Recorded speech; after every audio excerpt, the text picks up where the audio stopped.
사랑의 짝대기 같은 거네요. 의원이랑 유권자랑 연결을 타다닥 시켜서 빰! 정책이 빰! 유권자들은 언제나 정치에 내가 어떤 요구를 하고 응답을 받고 싶어 하는데 기존에는 그걸 할 수 있는 경험이 없었다. 뭐 그런다고 뭐 지금까지 이렇게 바뀌지 않고도 잘 지내왔던 정치인들이 달라질 수 있어요? 뭐 젊어지면 진짜 정치가 좋아지나요? 이 질문 진짜 많이 듣기도 해요.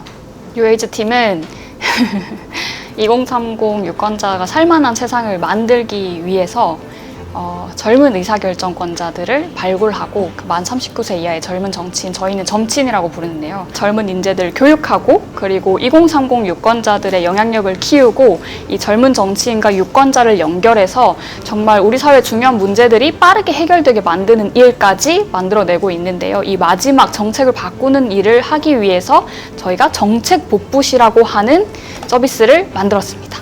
복사 붙여넣기에서 복붙. 정책을 복붙한다.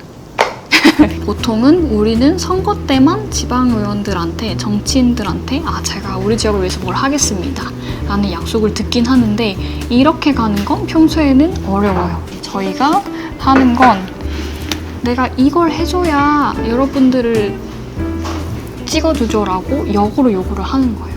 그래서 요구가 많으면 많을수록 이 의원들은 유권자들의 지지를 받기 위해서 이 요구를 들어줄 수밖에 없다. 정치가 약간 사실은 막연했었는데 먹힌다는 느낌이 드니까 재밌었습니다. 예를 들어 서울시 서대문구에 있어도 마포구 옆 동네에는 없는 경우들이 있어요. 예를 들어서 저희가 작년에 시범적으로 했던 여러 가지 복붙 중에서 아빠가 육아휴직을 쓰면 이제 시나 구에서 장려금을 주는 정책이 있어요. 그러니까 엄마만 독박 육아를 하고 육아휴직을 해야 되니까 아빠도 육아에 참여시키게 하고 또 육아휴직 기간에 어떤 비용 손해를 좀 이렇게 지자체에서 도움을 주는 거죠. 그래서 이 정책이 연수구에서 시작돼서 서울로 옮겨왔는데 서울에 25개 지역 중에 한 3개 지역밖에 없는 거예요. 그럼 이거를 25개 구로 다 옮기면 더 좋지 않을까? 해서 이제 시작을 해본 게 바로 조례복부 서비스의 시작이었습니다. 그러면 정말 정치인들이 움직이고 정책을 만들까? 만들더라고요. 예를 들면 우리가 막 저출생이라고 해가지고 막 나라가 난리가 난 것 같은데 막상 아이를 낳으면 소아과 오픈런 해야 되고 주말이나 저녁에는 소아과 문 닫으니까 다 응급실 가서 한참 기다려야 되고 근데 어떤 지역에는 야간이나 주말에 여는 소아과를 지자체에서 지원을 해줘요. 이 조례가 서울시 안에 한 3개 지역밖에 없어가지고 이 조례를 같이 퍼뜨려보자. 유권자들의 요구를 모아봤는데 그때 서울시 25개 지역에서 나도 이 조례 만들겠다라고 약속했던 정치인이 13명이었어요. 그리고 이미 실제로 만들어진 지역도 3군데가 있습니다. 그래서 사실 유권자의 요구를 모으면 서울시 정책을 우리가 다 바꿔볼 수도 있는 거죠. 대박. 대박이죠. 진짜 어떻게 그게 가능? 또 있잖아요. 진행했던 것 중에 경사로 설치 지원 조례가 있었는데 우리가 이동약자라고 흔히 말하는 뭐 장애인분들도 있을 수 있지만 요즘엔 임산부, 뭐 유모차를 끄시는 분들도 있을 수 있고 아니면 전동 휠체어를 타시는 노인분들 이런 분들이 우리가 당연히 들어갈 수 있을 거라고 생각하는 1층 에도 들어가지 못한다. 그래서 그런 곳에 출입을 좀 자유롭게 하기 위한 경사로를 설치할 수 있도록 이런 비용을 지원하자 하는 조례를 진행을 했었습니다. 결과가 어떻게 됐죠? 그래서 이 경사로 조례 같은 경우에도 저희가 14군데에서 약속을 받았고 올해 초에 다시 한번 집계를 해보니까 7군데에서 정책이 만들어졌더라고요.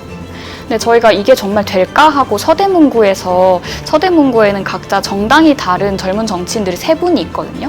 돌봄에 관심이 있는 2030 지역 주민들과 정치인 3분을 초당적으로 모아서 약간 어떤 문제가 있는지 같이 얘기해보는 고민 사러가 마트라는 행사를 열었었어요. 근데 거기에서 이런 유모차 끌기가 너무 불편하다. 계속 큰 쇼핑몰로 나가야 된다. 이런 민원들이 여러 가지가 나왔는데 생각보다 젊은 정치인들이 젊은 유권자를 만날 기회가 없으니까 저희를 조금 더 괴롭히셔야 된다거나 그렇게 해주셔야 저희도 더 각성하고 더 열심히 하는 것 같습니다. 그리고 저희도 이제 다 당은 다른데요. 그래도 공감대가 또 있는 부분이 있어서 그런 것들 협업할 수 있는 분위기를 저희는 좀 만들어 가도록 하겠습니다. 내가 아이를 키움에도 불구하고 이렇게 디테일한 문제들이 있었다는 걸 몰랐다는 거예요. 근데 이제 유권자들은 예를 들면 그게 해결되기까지는 이런 단계가 필요해서 언제쯤이면 저희가 반영할 수 있을 것 같습니다 라는 피드백을 들으니까 엄청 효능감을 느끼시더라고요. 그러면 의아한 거죠. 왜 지금까지는 안 됐지? 사실은 만날 수 있는 기회가 없고 전달할 수 있는 방법이 없었기 때문이에요. 그래서 올해는 이걸 더 크게 키울 예정이에요. 국회에 우리가 몇만 명, 몇십만 명 이렇게 청원하잖아요. 근데 이거는 단순히 만들어 달라고 요청만 해도 고려해보겠다 거나 예산이 편성될 수 있도록 하겠다고 하는 거니까 이렇게 쉬운 걸 왜 안 하지? 보면서 했던 생각이 유권자들은 언제나 정치에 내가 어떤 요구를 하고 응답을 받고 싶어 하는데 기존에는 그걸 할 수 있는 경험이 없었다. 근데 또 정치인들은 내가 새로운 유권자, 동네에서 2030 유권자들을 만나고 싶어도 이들이 어떤 정책을 필요로 하고 내가 무엇을 해야 이들이 좋아할지에 대한 정확한 정보가 없었던 거예요. 그래서 어떻게 보면 그거를 연결하는 것만으로도 너무 큰 변화가 만들어지더라. 이런 거를 이제 많이 알리고 싶습니다. 사랑의 짝대기 같은 거네요. 그러니까 어쨌든 의원이랑 유권자랑 연결을 타다닥 시켜서 빰! 정책이 빰! 정책국부 사이트에 들어가시면 저희가 개발한 조례들이 쭉 나옵니다. 그걸 클릭하시면 그 조례에 대한 상세 내용과 저희가 왜 이걸 바꿔야 하는지에 대한 내용들이 쭉 나옵니다. 그래서 그걸 읽어보시고 우리 지역에도 이 정책 정말 필요하다 하면 정책 봇하기 버튼을 클릭하시면 요구에 반영이 되어서 몇 명 요구 중 이렇게 뜨게 되고요.